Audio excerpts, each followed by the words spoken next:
ઝાલોદ પોલીસે ધાવડિયા ચેકપોસ્ટ પર લસણ ડુંગળીની આડમાં લઈ જવાતો વિદેશી દારૂ ઝડપ્યો। દાહોદ જિલ્લાની ઝાલોદ પોલીસ દ્વારા તહેવારોને અનુલક્ષી ધાવડિયા ચેકપોસ્ટ પર વાહન ચેકિંગ દરમિયાન એક પિકઅપ ઊભી રાખી તેને ચેક કરતા લસણ ડુંગળીની આડમાં લઈ જવાતો ભારતીય બનાવટનો ઇંગ્લિશ દારૂ મળી આવતા ઝાલોદ પોલીસે દારૂ પિકઅપ સાથે 2 આરોપી ઝડપી સફળતા મેળવી।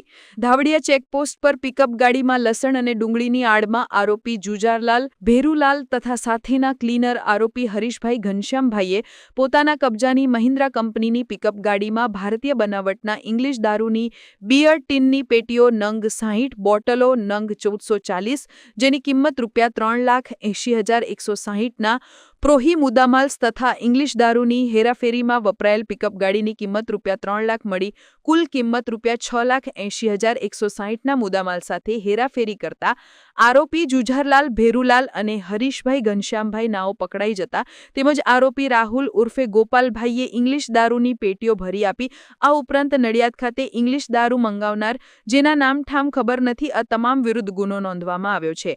હાલમાં દિવાળી જેવા અનેક તહેવારો આવી રહ્યા છે ત્યારે બુટલેગરો દ્વારા અનેક પ્રયાસો કરાઈ રહ્યા છે। ગુજરાતમાં દારૂ ઘુસાડવાનું કાવતરું રચાઈ રહ્યું છે ત્યારે ઝાલોદ પોલીસે 2 આરોપીને દબોચી પાડ્યા છે।